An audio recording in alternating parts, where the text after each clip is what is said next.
Kumusta si Tyra at si Belle? Nasa ER pa rin po sila, madam.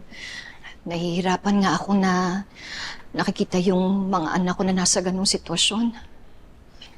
Pero Rosel, bakit ba nakasakay sa bus na yun yung kambal? Adela, mahabang kwento. Basta isa lang ang alam ko. Kasalanan to ni Chris. Rosel. Rosel naman. Eh, paano? Hindi ka tumupad sa usapan. Kung hindi nalaman ng kambal kung nasaan ka, edi sana hindi ka nila pinuntahan. Edi sana hindi nangyari to. Alam ko malaki kasalanan ko sa inyo. Alam ko yon. Pero this time, wala akong kasalanan. Hindi ko sinabi sa kanila kung nasaan ako. Kahit masakit sa akin yun, dahil yun ang gusto mo. Tumigil nga kayo. Hindi ito ang tamang oras para magsisiyahan kayo. Kung ano man may problema kayo sa isa't isa, isang tabi niyo na muna.